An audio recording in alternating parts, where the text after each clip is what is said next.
Aí você casa, fica anos com a pessoa, né? Tem um convívio e de repente você começa a descobrir com quem você está realmente morando.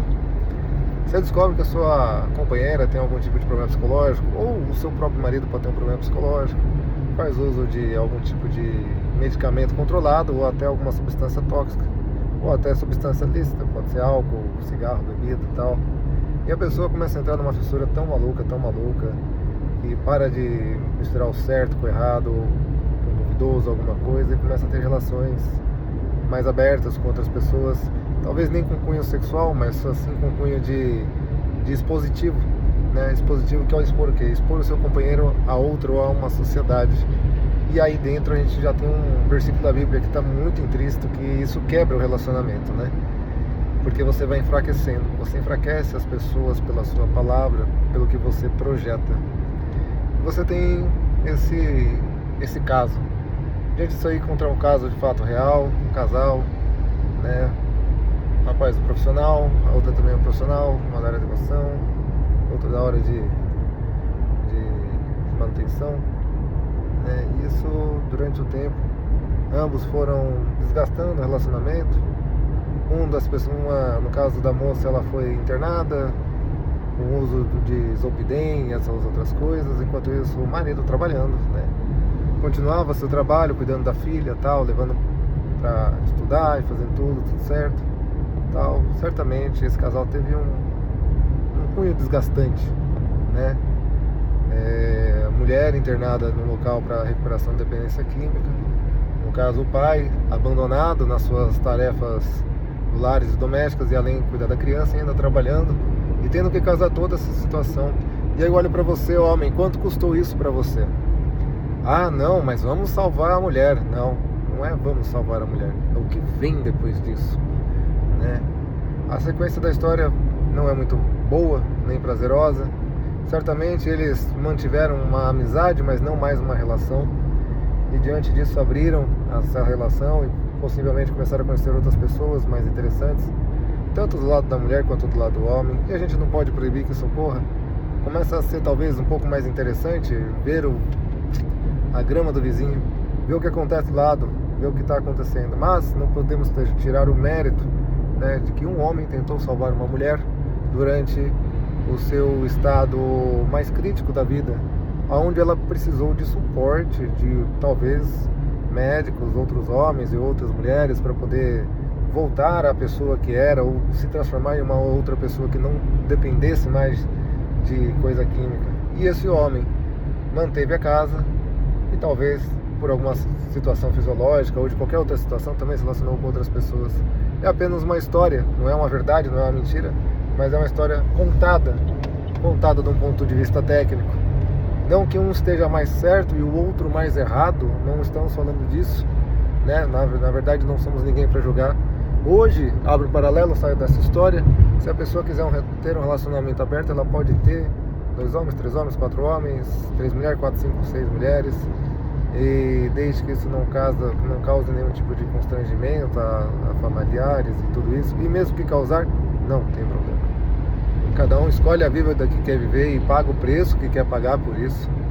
Bom, voltando à história, que nós não podemos julgar, mas nós só podemos escutar e aprender com as histórias, né? Essa mulher fica internada, sai, e de repente esse homem vai lá, pega ela, vai com a filha, fica feliz da vida, começam a retomar a vida em comum, mas a vida não é mais a mesma. Então eu trago aqui para você: a partir do momento que você começa a utilizar qualquer tipo de substância tóxica, lícita ou ilícita, de forma excessiva, e você precisa se recuperar, você passa de um estágio de ser uma pessoa comum, normal, e se torna uma outra pessoa, talvez a que você nunca quis ser.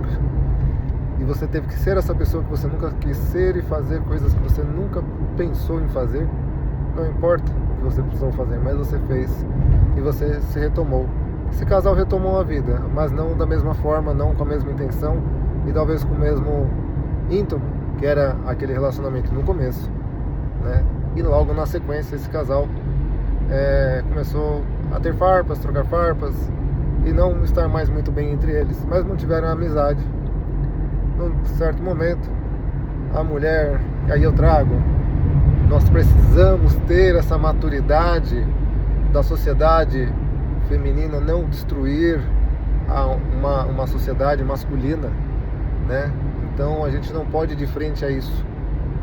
E aí eu vou continuar a história e cada um faz seu jus de valor, né? O que é sociedade, o que não é, o que é sociedade feminina, o que é sociedade masculina, qual que é a proteção, qual não é. Certamente a mulher merece a proteção da lei, do Estado e de todos os outros homens. E isso está mais do que certo.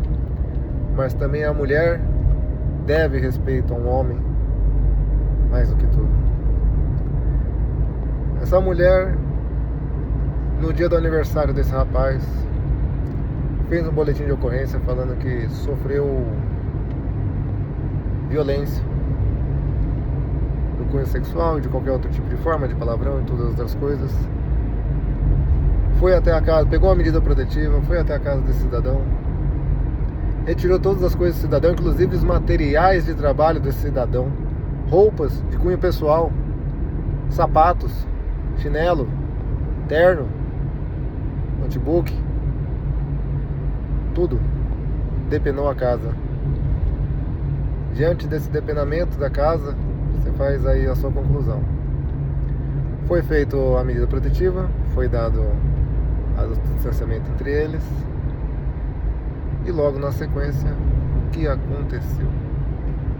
Foi feito o corpo de delito, nada foi encontrado. E aí estamos aí diante de uma falsa denunciação. E isso é gravíssimo. Esse homem deixou de ter contato com a filha, esse homem deixou de ter as coisas, esse homem possivelmente perderá o emprego e perderá a vida em sociedade qual vive, por ser julgado, porque uma mulher apontou o dedo a ele e falou: você fez isso. E muito provavelmente ele não o fez. Aí, observando aí os cenas e os fatos, se isso acontecesse com um homem chega e fala: essa mulher me bateu, essa mulher fez não sei o que comigo. Vamos trazer aqui que tudo isso são denúncias impossíveis. Isso é uma história, tá? Não importa se é verdade, mentira, ou talvez. São denúncias impossíveis aceitas por um homem. Eu trago aqui até você, homem, meu querido amigo, se você ligar pra polícia falando que uma mulher tá te batendo e você não tá reagindo, você tá ali apenas à espreita, baixando a mão, segurando o braço. Segurou no braço, meu amigo, já é corpo de delito a favor dela.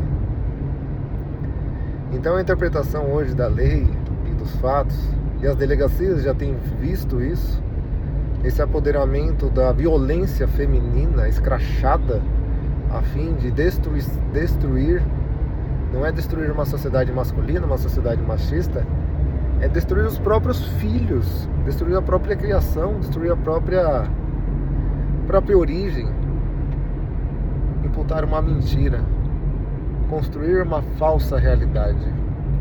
Qual o preço disso? É aí que eu trago. Foi provado em todos os autos que não houve violência.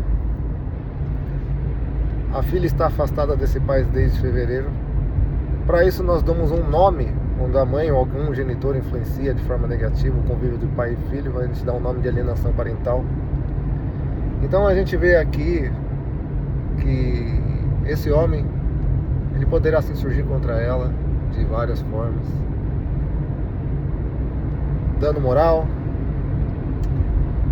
alienação parental. E aí eu vou te perguntar, você homem, vai querer fazer isso com uma mulher, mesmo que ela te fez sofrer o tanto que você sofreu? Na verdade, você homem, muitos, vai dar de ombro, vai falar: isso é dela, e eu não preciso disso pra mim. E essa é a posição do homem, que teve que esperar 6, 7 meses, ir até o conselho tutelar, reestabelecer o convívio com a criança. Mas imagina o quanto essa criança já está contaminada com palavras de uma mãe. Então você, mãe, nunca fale mal do pai.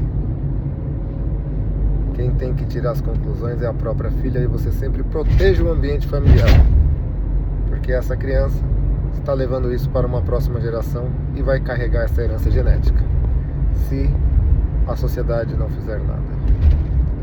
É isso, contado o conto por enquanto.